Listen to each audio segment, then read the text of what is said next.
किसान भाइयों नमस्कार, जय श्री राम। आज हम बात करने वाले हैं करेले की उन्नत खेती के बारे में। करेले की खेती अप्रैल मई महीने पर और यहाँ तक कि जून महीने तक आप कैसे करेले को लगा सकते हैं, यानी गर्मियों के दिनों पर करेले से कैसे आप अच्छी कमाई कर सकते हैं, करेले की कौन सी वैरायटी लगानी चाहिए और साथ में सही समय पर सही स्प्रे शेड्यूल चलाने के लिए आप करेले की फसल पर कौन कौन सी बेस्ट और चुनिंदा फंगिसाइड, टॉनिक और दवाइयों का स्प्रे करना चाहिए, बेस्ट खाद, बेस्ट वैरायटी और सही समय पर बेस्ट प्रैक्टिसेस के बारे में हम बात करने वाले हैं। यानी यह वीडियो रहने वाली है करेले की उन्नत खेती के बारे में A to Z संपूर्ण जानकारी। आप करेले की खेती कर रहे हैं गर्मियों के दिनों पर, तो आप अप्रैल मई और जून महीने पर करेले को लगा सकते हैं। यानी वैसे तो करेले को हर एक महीने पर लगाया जा सकता है। ज़्यादातर किसान भाई सर्दियों के दिनों पर करेले को लगाते हैं और बरसात के दिनों पर भी करेले को लगाते हैं, लेकिन आज के समय करेले को हर एक महीने पर लगाया जा सकता है। लेकिन सही समय पर सही दवाइयों का प्रयोग करेंगे, सही खादों का प्रयोग करेंगे तो आप हर एक महीने करेले को ग्रो कर सकते हैं।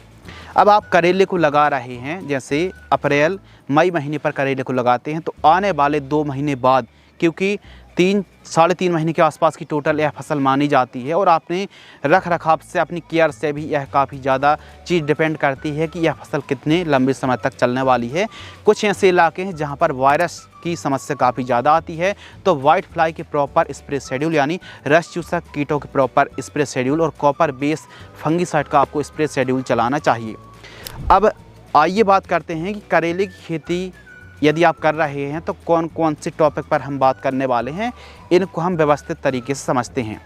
करेले की खेती में ज़्यादा प्रॉफिट निकालने के लिए कब कौन सी ज़रूरी बातों का ख्याल रखना है, और करेले की खेती आप कर रहे हैं तो कब कौन सी ज़रूरी बातों का ध्यान रखना है, और अच्छी कमाई के लिए हमको कौन कौन सी ज़रूरी बातों को फॉलो करना है। चलिए दोस्तों शुरू करते हैं।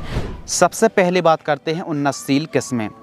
ईस्ट वेस्ट की प्रगति इस समय आप लगाते हैं तो इसका परफॉर्मेंस अच्छा रहने वाला है, पैदावार भी काफ़ी लाजवाब है। तो हमारे किसान भाई ईस्ट वेस्ट की प्रगति को आप एक बार अवश्य ट्राई कर सकते हैं।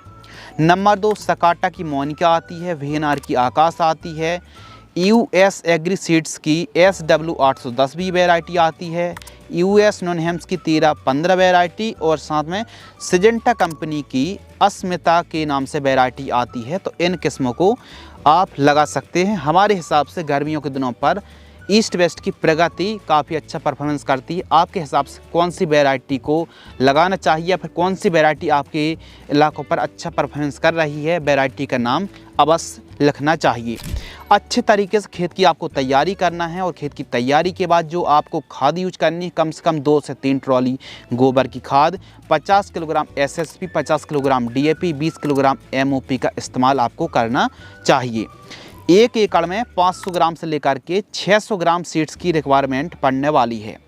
नर्सरी प्लास्टिक प्रोट्रे में अच्छी तैयार करके या फिर नॉर्मल तरीके से डायरेक्ट सीड्स की भी आप बुआई कर सकते हैं। बाकी प्लास्टिक प्रोट्रे में नर्सरी तैयार कर लेते हैं तो प्लांटेशन करने में और थोड़ा ग्रोथ में बढ़िया तरीके से डंपिंग ऑफ की समस्या नहीं आती है और एकदम हमारी फील्ड स्वस्थ दिखती है। तो आप नर्सरी तैयार करके भी प्लांटेशन कर सकते हैं। यदि आप नर्सरी तैयार कर रहे हैं और नर्सरी तैयार हो चुकी है तो प्लांटेशन से पहले एक स्प्रे, जैसे डेलीगेट आती है ना, 15 लीटर पानी में 15 ml की दर से स्प्रे कर दीजिए, क्योंकि 10-15 दिन तक हम कोई भी स्प्रे शेड्यूल चलाने वाले नहीं है। तब तक हमारी फसल एकदम स्वस्थ रहे और कीट मुक्त रहे। एक पौधे की आप प्लांटेशन कर दीजिए और स्टार्टिंग पर हल्की सिंचाई ही कीजिए। पौधे से पौधे की दूरी 2 फीट और लाइन से लाइन की दूरी 5.5 फीट आपको रखनी चाहिए। 25 माइक्रोन का मल्चिंग पेपर पर्याप्त रहेगा। व्यवस्थित तरीके से आप ड्रिप मल्चिंग में खेती कर रहे हैं करेले की, तो ड्रिंचिंग शेड्यूल चलाना बहुत ज़्यादा अनिवार्य है। प्रथम जो ड्रिंचिंग है 2 से 3 दिन की फसल होती है, तो ह्यूमिक एसिड 500 ग्राम, कॉपर ऑक्सीक्लोराइड 50% वाला 500 ग्राम, NPK 19-19-19 1 किलोग्राम 200 से 300 लीटर पानी में घोल करके 1 एकड़ में ड्रिंचिंग करना चाहिए। सेकेंड ड्रिंचिंग 5 से 6 दिन के आसपास की जब फसल होती है और इस गैप को आप बढ़ा भी सकते हैं। कार्बेंडिजिम 50% WP 1 किलोग्राम, सागरिकल लिक्विड 1 लीटर और NPK 1261 1 किलोग्राम। कार्बेंडाजिम को आप 500 ग्राम भी ले सकते हैं। 200 से 300 लीटर पानी घोल करके प्रति एकड़ की दर से ड्रिंचिंग करें। थर्ड ड्रिंचिंग 10 से 12 दिन की फसल होती है या फिर फसल स्वस्थ है तो यह तीसरी ड्रिंचिंग 20 से 30 दिन में भी कर सकते हैं। चिलेटेड माइक्रो न्यूट्रिएंट आपको लेना है 250 से 300 ग्राम, सिलिकॉन पाउडर 500 ग्राम और वेलिडामाइसिन एसएल फॉर्म में आती है 1 लीटर, इनकी ड्रिंचिंग करना चाहिए। और रही बात सिंचाई की, तो गर्मियों के दिनों पर कम से कम 5 से 6 दिनों के अंतराल पर, 4 दिनों के अंतराल पर सिंचाई करनी पड़ेगी अनिवार्य रूप से। और यदि आप ड्रिप से खेती कर रहे हैं, टपक सिंचाई से इरिगेशन कर रहे हैं, तो 2 दिन के अंतराल पर सिंचाई करनी पड़ सकती है और हो सकता है रोज़ाना भी करना पड़े मिट्टी के हिसाब से। बाकी सभी प्रकार की भूमि पर खेती की जा सकती है, लेकिन दोमट उपजाऊ भूमि पर खेती करें एवं उत्तम जल निकास का प्रबंध होना बहुत ज़्यादा ज़रूरी है। खरपतवार कंट्रोल करने के लिए सही समय पर निराई गुड़ाई करते रहें, खरपतवार का जमाव ज़्यादा ना हो। अब बात करते हैं स्प्रे शेड्यूल के बारे में। तो स्प्रे शेड्यूल काफ़ी इम्पोर्टेंट है, जैसे सफ़ेद मक्खी, फल मक्खी, सुंडी, फल छेदक, downy mildew, powdery mildew, leaf spot, blight और वायरस थ्रिप्स माइट्स की समस्या देखने के लिए मिलती है। कुछ और भी फंगस कीट आते हैं, इल्ली का प्रकोप होता है, तो इनको कंट्रोल करने के लिए पहला जो स्प्रे है, जब हमारी फसल ट्रांसप्लांट से या फिर बुआई से 25 दिन के आसपास की होती, 25 से 30 दिन के आसपास की होती है, तो आपको रोगवार लेना है 300 ml, इसके साथ M45 लेना है 500 ग्राम और एक कीटनाशक और लेना है एमामेक्टिन वेंजोएट मात्र 50 ग्राम। 200 लीटर पानी घोल करके प्रति एकड़ की दर से स्प्रे शेड्यूल चलाना चाहिए। सेकंड जो स्प्रे है, लगभग 35 से 40 दिन के आसपास की फसल होती है, तो आपको रोको फंगिसाइड लेना है मात्र 300 से 400 ग्राम। इसके साथ आपको सीएप्टोन 10L टॉनिक लेना है 300 ml, या फिर टाटा की बाहर से भी काम चल जाएगा।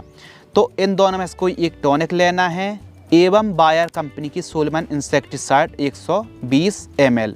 200 लीटर पानी में इनको सभी को मिक्स करके प्रति एकड़ की दर से स्प्रे शेड्यूल चलाना चाहिए।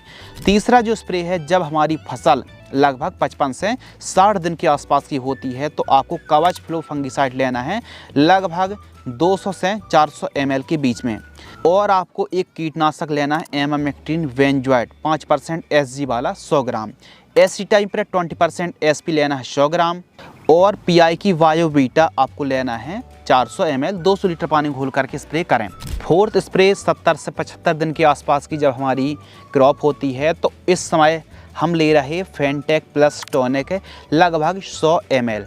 इसके साथ एक फफूंदनाशक ले रहे हैं अदामा इंडिया कंपनी की कस्टोडियो, इसका डोज लगभग 200 से 250 ml, 200 ml प्रति एकड़ की दर से पर्याप्त होता है। और साथ में त्रिदेव इंसेक्टिसाइड के नाम से, या फिर इन दोनों में से जो वाइट फ्लाई कंट्रोल करने वाली कीटनाशक होती है, इनमें से कोई एक, चाहे त्रिदेव को भी आप ले सकते हैं, तो इनको आप प्रति एकड़ की दर से स्प्रे शेड्यूल चलाना चाहिए। तो इस प्रकार प्रति एकड़ की दर से ही आपको 200 लीटर पानी घोल करके स्प्रे शेड्यूल चलाना चाहिए। समय समय पर आप NPK खादों का इस्तेमाल करें, जैसे कि 1919 है, 05234 है, 13045 है, 1261 1744, कैल्शियम नाइट्रेट और सिलिकॉन पाउडर जैसी आप खादों को चला सकते हैं। मैग्नीशियम सल्फेट, अमोनियम सल्फेट का आप यूज कर सकते हैं। वनस्पतिक अवस्था में नाइट्रोजन बेस खादों को चलाएं। फ्लावरिंग स्टेज पर फास्फोरस और फ्रूटिंग स्टेज पर पोटेशियम युक्त खादों को आपको यूज करना चाहिए, तब जाके एक अच्छा फ़ायदा मिलेगा। यदि आप नॉर्मल तरीके से खेती कर रहे हैं, तो यूरिया के साथ कभी माइक्रो न्यूट्रिएंट है, कभी सागरिका है, कभी रैली गोल्ड है, कभी मैग्नीशियम सल्फेट है, फेरस सल्फेट है, इन खादों का इस्तेमाल आपको ज़रूर करते रहना चाहिए 15-15 दिनों के अंतराल पर। और जिंक सल्फेट भी यूरिया के साथ मिक्स करके करेले की फसल पर यूज करते हैं, तो अच्छा फ़ायदा देखने के लिए मिलता है। लागत की बात करते हैं तो कम से कम 55 से लेकर के 60-65 हज़ार रुपये के आसपास प्रति एकड़ लागत लग जाती है। पैदावार की बात करते हैं तो 1 एकड़ में 80 क्विंटल से लेकर के 120-125 क्विंटल तक पैदावार आप 1 एकड़ से निकाल सकते हैं। फर्स्ट पिकिंग 50 से 60 दिन की करेले की फसल होती है तो हार्वेस्टिंग के लिए तैयार हो जाती है। तो इस प्रकार हमारे किसान भाई करेले की खेती कर सकते हैं। प्लस करेले की आप खेती कर रहे हैं तो ट्रैप आपको ज़रूर लगाना पड़ेगा। पीले ट्रैप, नीले ट्रैप और वाइट फ्लाई के लिए स्टिकी ट्रैप आप ज़रूर लगाएं। इस प्रकार आप करेले की खेती करके काफ़ी अच्छी कमाई कर सकते हैं। अप्रैल, मई, जून महीने पर भी आप करेले को लगा सकते हैं। यदि खेत खाली हैं, सिंचाई के साधन अच्छे हैं, तो बढ़िया तरीके से आप खेत की तैयारी करके आप करेले को लगा करके काफ़ी अच्छी कमाई कर सकते हैं। यदि आपको यह वीडियो पसंद आती है तो वीडियो को लाइक करें, चैनल को सब्सक्राइब करें। धन्यवाद।